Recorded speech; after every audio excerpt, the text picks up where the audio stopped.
What's up mga kachop? So karong adlaw kuha tag ninong no.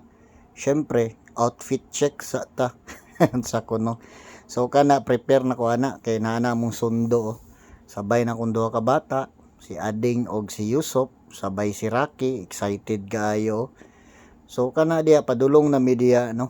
So medyo power jud kayong init ba. So nangita na mi asa mi plaster diya. Syempre anak man tirada dia niid dayon ta ba. So padulong na media simbahan no. Oh, niid na si Rocky oh. So diya plaster na media nakita na namo. So wala damha nakita na ko mga pari-pari oh, bininyog ako tong upaw no. Dili to ako. Ako tong mga pari-pari diri sa mua. Shout out di sa mua pari Bujak ug pari Tarsan no. Okay, bunyag po daw silang anak. Timing kay nagkita mi diri ba. So in kaso gikuha pugog ninong ani, so duha na kaninongan no, kapuya kayo eh. Pero salamat kayo no, gikuha kog ninong. So mo nang bata pangalan sa baby o si Amia. Birthday po din niya karon at the same time bunyag para isa lang ang gasto ana ang mindset ba. So nag-isip ko ba, murag sayang kay ang kandila sindihan no. So nagsugod na si father diya og kuan sa mga bata eh. Daghan jud kay gibunyagan ba. Grabe oh.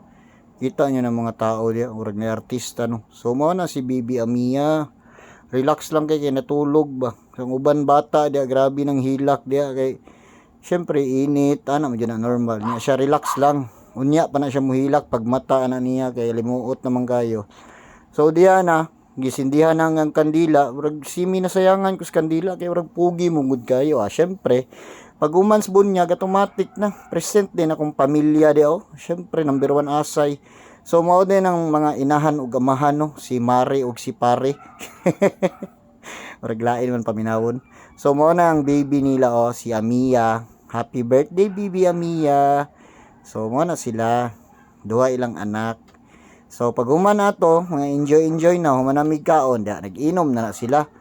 So mao man jud na ilang talent mag-inom ba. Buyag-buyag pud kining mga pari day nako diri kay kusog man pud kini manginom. Ako wala ko niinom diya kay medyo going straight naman gud ta ana man tirada diya. So salamat kay sa pagtan-aw ani no, unta nag-enjoy mo. So salamat pud kay sa pagkuha sa kog ninong no.